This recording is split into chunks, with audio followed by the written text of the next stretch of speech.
राजस्थान के अलवर जिले में स्थित भानगढ़ का किला भारत के सबसे भूतिया जगहों में से एक है। इसके खंडहरों में रात के समय सन्नाटा छा जाता है और सूरज ढलने के बाद यहां जाना सख्त मना है। यह कहानी शुरू होती है 3 दोस्तों राघव, समीर और पूजा से, जिन्होंने भानगढ़ के रहस्यमय किले के बारे में बहुत कुछ सुना था और अपनी आंखों से इस जगह को देखने का मन बना लिया। राघव एक यूट्यूबर था जो हमेशा नए और रहस्यमय स्थानों की खोज में रहता था। उसने कई वीडियो बनाए थे जिनमें उसने अलग अलग भूतिया जगहों की खोज की थी। एक दिन उसने भानगढ़ किले के बारे में पढ़ा और उसे यह जगह बहुत दिलचस्प लगी। उसने तुरंत ही अपने दोस्तों से इस बारे में चर्चा की। समीर, पूजा, मैंने भानगढ़ किले के बारे में सुना है। कहते हैं वहां रात में अजीब आवाजें सुनाई देती हैं और किले में प्रवेश करने की इजाजत सूरज ढलने के बाद नहीं मिलती। राघव ने उत्साहित होकर कहा। समीर, जो डरपोक था, ने हंसते हुए कहा, तू पागल है क्या? ऐसे जगहों पर जाने का कोई मतलब नहीं है। लेकिन पूजा, जो साहसी और उत्सुक स्वभाव की थी, ने कहा, मुझे तो यह दिलचस्प लग रहा है। अगर सच में कुछ ऐसा है तो हमें खुद देखना चाहिए। कुछ सोच विचार के बाद समीर भी राजी हो गया। तीनों ने योजना बनाई कि वे सुबह जल्दी निकलेंगे और दिन भर किले का दौरा करेंगे। राघव ने अपने कैमरे, लाइट्स और अन्य उपकरणों को तैयार किया ताकि वे अपनी यात्रा को रिकॉर्ड कर सकें। अगली सुबह तीनों अपनी कार से भानगढ़ की ओर रवाना हुए। रास्ते भर वे किले के बारे में कहानियां सुनाते रहे।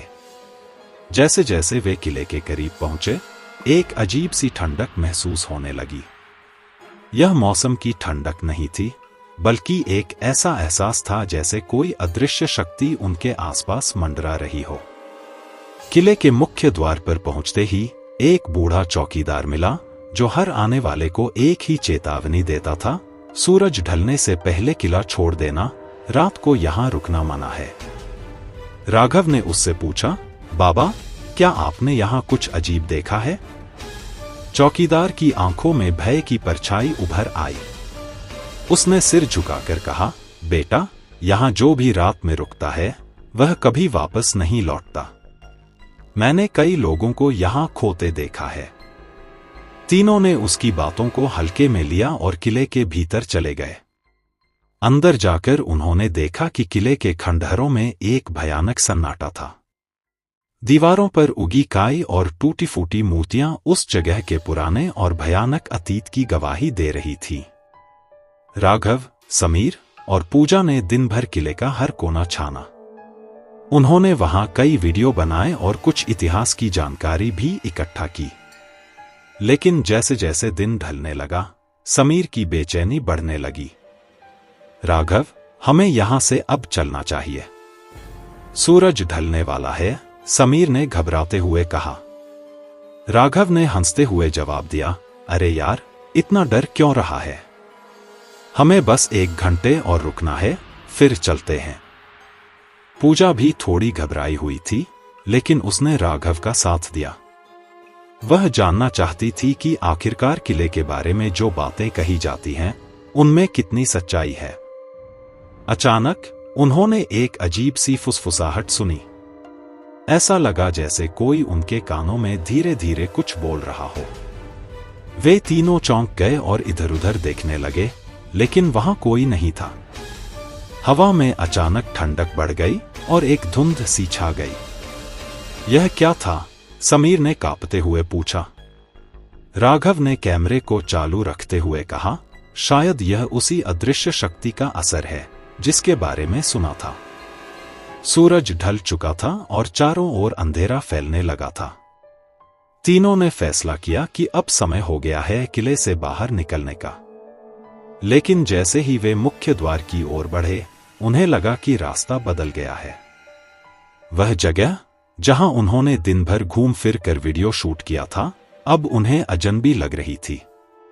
पूजा ने कांपते हुए कहा, हम खो गए हैं।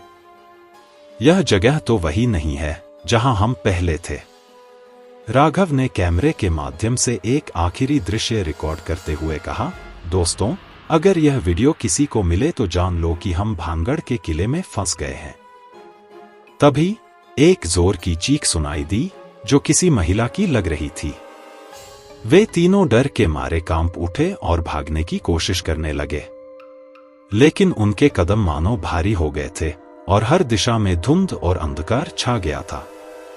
भागते भागते वे एक कमरे में पहुंचे जो पहले दिखाई नहीं दिया था। कमरे के अंदर चारों ओर दीवारों पर अजीबोगरीब चित्र बने हुए थे। जैसे ही उन्होंने कमरे में कदम रखा, दरवाजा अपने आप बंद हो गया। राघव ने कैमरे से उस कमरे का हर दृश्य रिकॉर्ड किया। तभी एक परछाई ने राघव का हाथ पकड़ लिया। उसने महसूस किया कि वह परछाई ठंडी और बर्फ जैसी थी। समीर ने डर के मारे चिल्लाते हुए दरवाजा खोलने की कोशिश की, लेकिन दरवाजा नहीं खुला। पूजा ने राघव से पूछा, क्या तुम इसे देख सकते हो? राघव ने कांपते हुए कहा, हां, वह परछाई। वह कुछ कह रही है, लेकिन उसकी आवाज सुनाई नहीं दे रही। अचानक परछाई ने एक जोर की चीख मारी और कमरे में मौजूद हर चीज हिलने लगी। राघव, समीर और पूजा ने महसूस किया कि जैसे कोई अदृश्य शक्ति उन्हें घसीट रही है। राघव, समीर और पूजा का सामना उस रहस्यमय कमरे में हो रहा था, जहां दरवाजा बंद हो चुका था और हवा में डर का साया घिर गया था। राघव के हाथ में कैमरा कांप रहा था, लेकिन उसने इसे बंद नहीं किया। उसे लग रहा था कि यह सब रिकॉर्ड करना बहुत जरूरी है, ताकि अगर वे यहां से न भी निकल पाएं, तो उनकी कहानी दुनिया के सामने आ सके। समीर ने हकलाते हुए कहा, यह परछाई, यह कौन है और हमें यहां क्यों बंद किया है? तभी कमरे की दीवारों पर उन चित्रों में हलचल होने लगी, मानो वे जीवित हो उठे हों। चित्रों में राजा, रानियां और साधु संत दिखाई दे रहे थे, और उनमें से एक चित्र में एक खूबसूरत महिला मुस्कुरा रही थी। उसकी मुस्कान रहस्यमय थी और अचानक उसके होंठ हिलने लगे। महिला की आवाज पूरे कमरे में गूंज उठी, तुम्हें यह सब जानने की बहुत जल्दी थी, है ना? अब भुगतो। उसकी आवाज सुनकर तीनों के रोंगटे खड़े हो गए। समीर डर के मारे फर्श पर गिर पड़ा। पूजा ने कांपते हुए राघव का हाथ पकड़ा। राघव ने कांपती आवाज में पूछा, तुम कौन हो? महिला की परछाई ने ठंडी हंसी में जवाब दिया, मैं रत्नावती हूं, इस किले की अंतिम रानी। जिस काले जादू ने मुझे यहां बांध दिया, उसी ने इस किले को शापित बना दिया। पूजा ने साहस जुटाते हुए पूछा, तुम हमें क्यों नहीं जाने दे रही? रत्नावती की आवाज में दर्द था। यह किला कभी खुशहाल था, लेकिन एक तांत्रिक सिंघिया ने मुझ पर काले जादू का प्रयोग किया। उसने मेरे प्यार को पाने की कोशिश की, और जब मैंने उसका प्रस्ताव ठुकरा दिया, तो उसने मेरे लिए एक जादुई तेल तैयार किया। लेकिन मैं उसकी चाल समझ गई और तेल को एक चट्टान पर फेंक दिया। राघव ने यह सुनकर कैमरे में अपनी प्रतिक्रिया दी, यह वही कहानी है जो हमने किताबों में पढ़ी थी, लेकिन शायद सच्चाई इससे कहीं ज्यादा भयावह है। रत्नावती ने अपनी कहानी जारी रखी। चट्टान ने सिंघिया को कुचल दिया, लेकिन मरते मरते उसने किले को शाप दे दिया। अब मैं और इस किले के लोग कभी इस शाप से मुक्त नहीं हो सकते। मैं तुम्हें नहीं छोड़ सकती, क्योंकि तुमने उस समय के नियमों का उल्लंघन किया है। समीर ने डरते डरते कहा, हमसे गलती हो गई, हमें छोड़ दो, हम यहां से चले जाएंगे और कभी वापस नहीं आएंगे। रत्नावती की परछाई थोड़ी देर के लिए शांत हो गई, लेकिन फिर उसने एक कुटिल मुस्कान के साथ कहा, अगर तुम्हें यहां से जाना है, तो तुम्हें मुझे मेरी कहानी का अंत देना होगा। उस तांत्रिक की आत्मा अभी भी इस किले में भटक रही है। अगर तुम उसे ढूंढकर उसकी आत्मा को मुक्त कर सको, तो शायद मैं तुम्हें जाने दूं। राघव ने हिम्मत दिखाते हुए कहा, हम यह करेंगे। हमें बताओ, हमें क्या करना होगा? रत्नावती ने इशारा किया और किले के एक गुप्त द्वार की ओर संकेत किया। यहां से जाओ, वहां तुम्हें वह मिलेगा।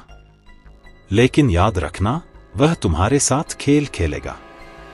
तीनों ने हिम्मत जुटाई और उस गुप्त दरवाजे के अंदर चले गए। दरवाजा खोलते ही एक लंबी सीढ़ी नीचे की ओर जाती दिखाई दी। सीढ़ियों पर उतरते ही उन्हें एक अंधेरी सुरंग मिली। सुरंग की दीवारें ठंडी और गीली थीं और वहां एक घुटन भरी बदबू थी, मानो सदियों से वहां कोई आया न हो। जैसे ही वे सुरंग में आगे बढ़ने लगे, समीर ने एक बार फिर पीछे मुड़कर देखा। उसे लगा जैसे कोई उनका पीछा कर रहा है, लेकिन वहां कोई नहीं था, केवल उनकी ही परछाइयां थीं जो दीवारों पर अजीबोगरीब आकृतियों में बदल रही थीं। पूजा ने कहा, हमें जल्दी करनी चाहिए। मुझे लगता है रत्नावती ने जो कहा वह सही है। हमें उस तांत्रिक की आत्मा को खोजकर उसे मुक्ति दिलानी होगी। सुरंग के अंत में एक विशाल कक्ष था। कक्ष के केंद्र में एक प्राचीन यज्ञ कुंड था, जिसके चारों ओर विचित्र चिन्ह बने हुए थे। तभी एक काले साये ने कुंड के पास आकार धारण कर लिया। यह वही तांत्रिक सिंघिया था जिसके काले जादू ने किले को शापित किया था। सिंघिया की आत्मा ने गूंजती हुई आवाज में कहा, तुम्हें लगा कि तुम मुझे खोज सकते हो? मूर्खों, मैं इस किले का असली स्वामी हूं। राघव ने कैमरे को चालू रखते हुए दृढ़ता से कहा, तूने बहुत दर्द दिया है, अब तेरा अंत होना चाहिए। सिंघिया की आत्मा जोर से हंसी, मुझे हराने के लिए तुम्हें बहुत बड़ा बलिदान देना होगा। क्या तुम तैयार हो? राघव, समीर और पूजा एक दूसरे की ओर देख रहे थे और उनकी आंखों में डर था, लेकिन उनके पास अब कोई और रास्ता नहीं था। उन्हें तांत्रिक की आत्मा को हराना था, चाहे उसकी कीमत जो भी हो। सिंघिया की आत्मा ने अंधेरे में अपनी परछाई को फैलाया और उसके चारों ओर एक भयानक शक्ति का साया बन गया। उसने राघव, समीर और पूजा को घूरते हुए कहा, तुम तीनों का मनोबल बहुत मजबूत है, लेकिन तुम्हें पता नहीं है कि मेरे पास कितनी शक्ति है। तुम सिर्फ मेरी शक्ति को पहचान नहीं पा रहे हो। हम तुमसे डरने वाले नहीं हैं, राघव ने साहस जुटाते हुए कहा। हम जानते हैं कि तुम्हें हराने के लिए हमें एकजुट होना होगा। सिंघिया ने एक दुष्ट मुस्कान के साथ कहा, एकजुट होकर तुम नहीं बच सकते। तुम सबको मेरे खेल का शिकार बनना होगा। अब देखो, मैं तुमसे एक खेल खेलता हूं। अगर तुम जीत गए तो मैं इस किले को छोड़ दूंगा, लेकिन अगर तुम हार गए तो तुम हमेशा के लिए मेरे साथ रहोगे। तांत्रिक ने यज्ञ कुंड में एक जादुई जाल बनाया जो अंधेरे में चमक रहा था। उसने तीनों को कुंड की ओर इशारा करते हुए कहा, इस जाल के चारों ओर तुम्हें अपनी इच्छाओं को प्रकट करना होगा। जो सबसे पहले अपनी इच्छा पूरी करेगा वही जीत जाएगा। समीर ने हड़बड़ाते हुए कहा, लेकिन यह कैसे होगा? रत्नावती की आत्मा ने तीनों को कहा, सिंघिया तुम्हारी इच्छाओं को पढ़ेगा। तुमसे जो सबसे गहरी इच्छा है वही तुम्हें जीतने में मदद करेगी। राघव ने अपनी आंखें बंद की और अपनी इच्छाओं पर ध्यान केंद्रित किया। उसे YouTube पर सफलता, प्रसिद्धि और धन की इच्छा थी। पूजा ने अपनी इच्छाओं के बारे में सोचा, उसे अपने परिवार की सुरक्षा और खुशी की चाह थी। समीर ने सोचते सोचते डर के मारे कहा, मुझे बस यहां से निकलना है। सिंघिया ने उन तीनों की इच्छाओं को पढ़ने की कोशिश की और हंसते हुए कहा, तुम्हारे मन की गहराई को समझना आसान नहीं है, लेकिन देखो, मैं तुम्हारी इच्छाओं को अपने जाल में बदल दूंगा। तांत्रिक ने जादुई जाल को सक्रिय किया और चारों ओर एक अंधेरी धुंध छा गई। उस धुंध में उनके सामने उनकी इच्छाएं आकार लेने लगीं। राघव ने देखा कि वह एक बड़े मंच पर खड़ा है, जहां उसके लाखों प्रशंसक उसकी तारीफ कर रहे हैं। उसे एहसास हुआ कि यह केवल एक भ्रम है। यह सब तुम नहीं हो, राघव ने खुद से कहा। तुम्हें अपनी असली इच्छाओं का सामना करना होगा। तभी पूजा ने एक तस्वीर देखी जिसमें उसका परिवार खुश था, लेकिन अचानक वह तस्वीर धुंधली हो गई और उसके परिवार के सदस्य एक एक करके गायब होने लगे। पूजा ने चिल्लाते हुए कहा, नहीं, नहीं, यह नहीं हो सकता। समीर ने देखा कि उसे एक सुरक्षित स्थान पर लाया जा रहा है, लेकिन अचानक उसे फिर से उस काले अंधकार का सामना करना पड़ा। उसने अपने डर को काबू में करने की कोशिश की, लेकिन उसकी धड़कनें तेज हो गईं। सिंघिया ने जोर से हंसते हुए कहा, तुम्हारी इच्छाओं की शक्ति बहुत कमजोर है। मैं तुम्हें हमेशा के लिए अपने जाल में बांध दूंगा। राघव ने हिम्मत जुटाते हुए कहा, नहीं, यह नहीं हो सकता। हमारी इच्छाएं मजबूत हैं और हम तुमसे हार नहीं मानेंगे। राघव ने पूजा और समीर की ओर देखा और कहा, हमें एक साथ मिलकर इस जाल को तोड़ना होगा। हमारे दिलों में जो इच्छा है वही हमें बचा सकती है। तीनों ने एक साथ अपनी इच्छाओं का उच्चारण किया, हम अपनी इच्छाओं के साथ हैं और हम अपने डर को हराएंगे। जैसे ही उन्होंने एक साथ अपनी आवाज उठाई, जादुई जाल में दरारें पड़ने लगीं। सिंघिया की आत्मा घबराने लगी और उसने चिल्लाते हुए कहा, नहीं, तुम ऐसा नहीं कर सकते। राघव ने अपनी आखिरी शक्ति लगाई और कहा, हम तुम्हारे जादू से डरने वाले नहीं हैं। हम तुम्हें हराकर ही रहेंगे। अचानक जाल टूट गया और एक जोरदार विस्फोट हुआ। तांत्रिक की आत्मा चिल्लाते हुए गायब हो गई और चारों ओर की धुंध छट गई। रत्नावती की आत्मा ने उन्हें देखा और कहा, तुमने इसे किया। तुमने मुझे इस किले से मुक्त किया है। जैसे ही रत्नावती की आत्मा ने अपने हाथों को उठाया, किले के चारों ओर का वातावरण बदलने लगा। प्रकाश फैलने लगा और एक नई ऊर्जा का संचार हुआ। किला अचानक से अपनी पुरानी भव्यता में लौटने लगा। समीर, राघव और पूजा ने राहत की सांस ली। रत्नावती ने मुस्कुराते हुए कहा, अब तुम मुक्त हो। तुम हमेशा के लिए इस किले की कहानियों का हिस्सा बन जाओगे, लेकिन तुम्हें इसे बाहर जाकर बताना होगा। तीनों ने एक दूसरे को देखा और बिना किसी और सवाल के वे किले से बाहर निकलने के लिए दौड़ पड़े। दरवाजा खुल गया और सूरज की पहली किरण उनके चेहरे पर पड़ी। उन्होंने बाहर निकलते ही एक नई दुनिया का सामना किया, जो उज्जवल और उम्मीद भरी थी। राघव, समीर और पूजा ने किले से बाहर निकलते ही राहत की एक लंबी सांस ली। सूरज की रोशनी में घुलकर चारों ओर की धुंध और अंधेरा धीरे धीरे गायब हो रहा था।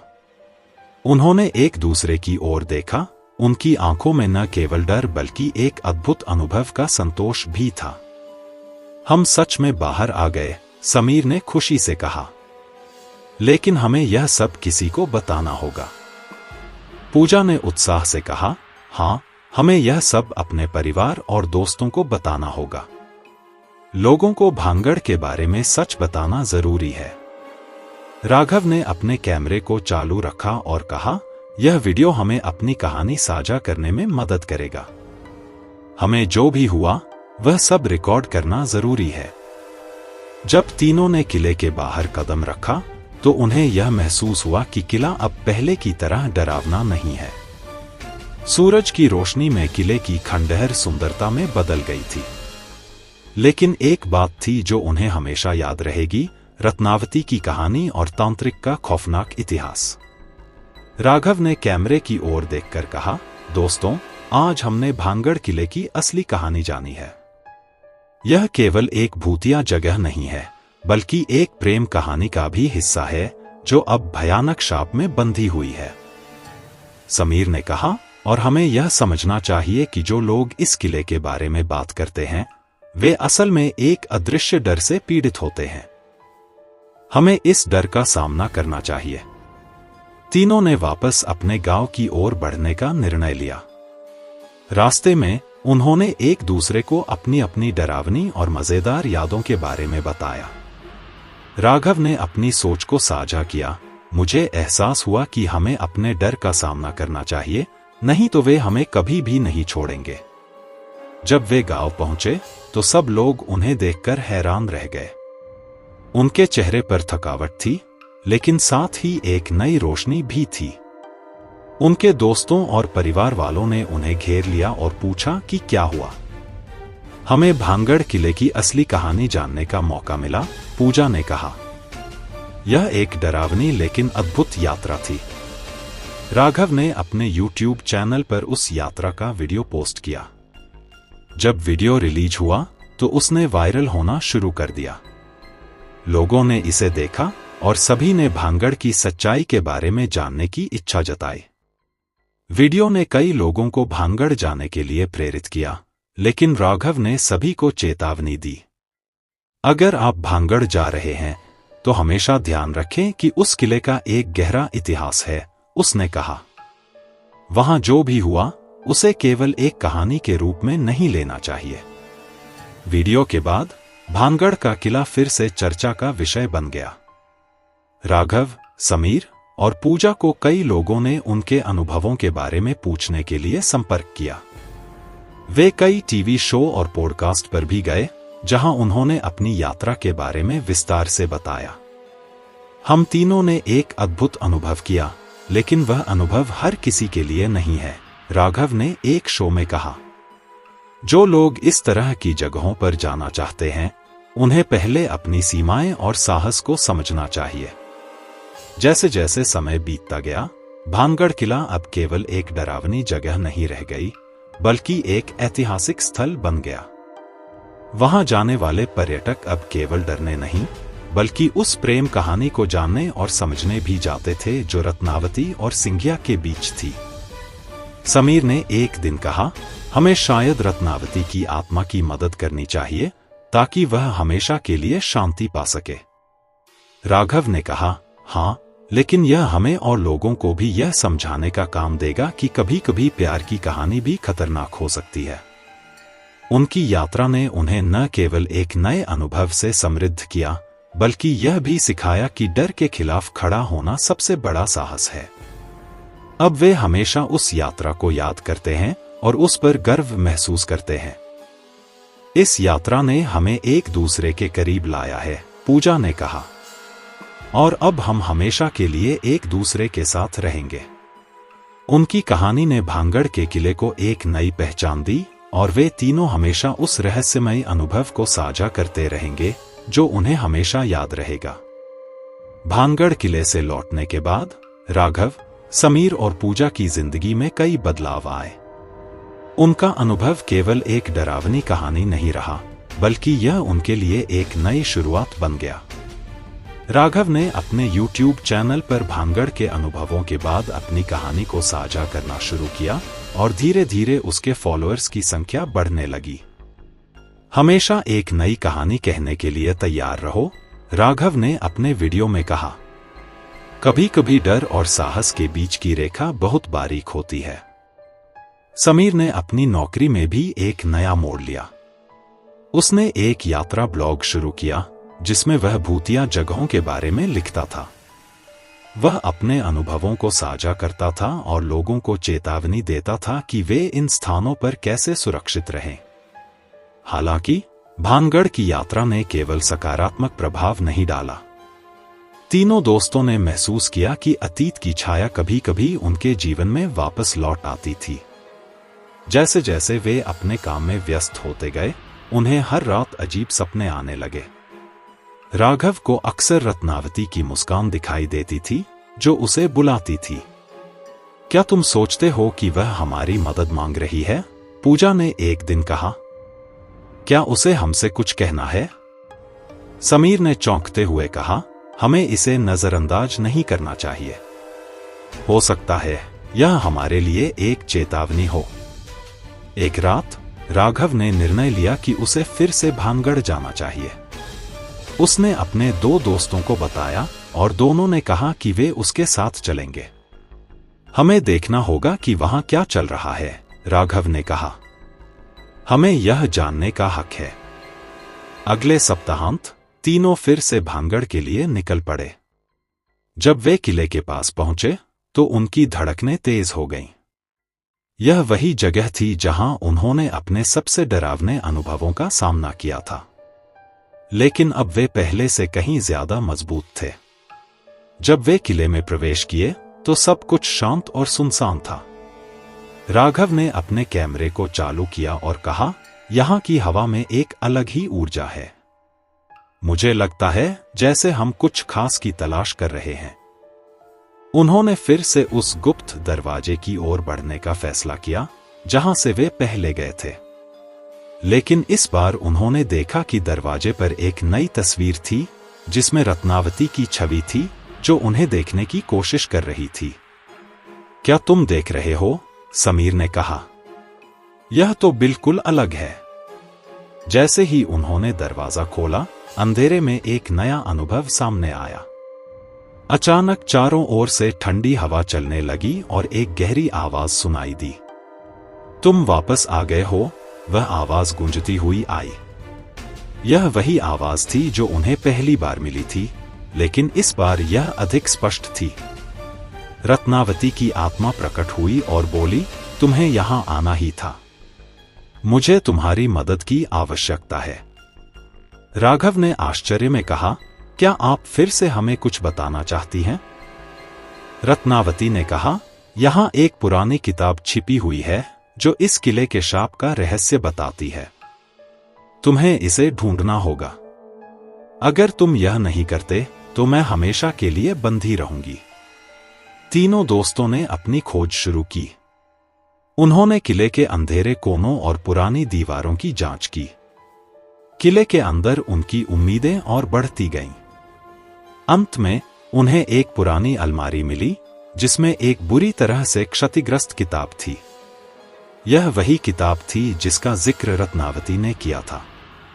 जैसे ही राघव ने किताब खोली, उसमें अजीब चित्र और प्राचीन मंत्र थे। यहां लिखा है कि शाप को खत्म करने के लिए एक बलिदान देना होगा, राघव ने कहा। क्या यह सच है? पूजा ने कहा, हमें यह जानना होगा कि इस बलिदान का क्या अर्थ है। क्या यह किसी को खोने के लिए है? रत्नावती ने कहा, नहीं, बलिदान का मतलब किसी चीज को छोड़ना है। तुम्हें अपने डर और संदेह को छोड़ना होगा। केवल तभी तुम मुझे मुक्त कर सकते हो। तीनों दोस्तों ने अपनी आंखें बंद की और अपने दिल की गहराइयों में झांकने का प्रयास किया। वे अपनी व्यक्तिगत डर और संदेह को समझने लगे। राघव को अपने YouTube चैनल पर मिली प्रसिद्धि का डर था, जो उसे वास्तविकता से दूर कर रहा था।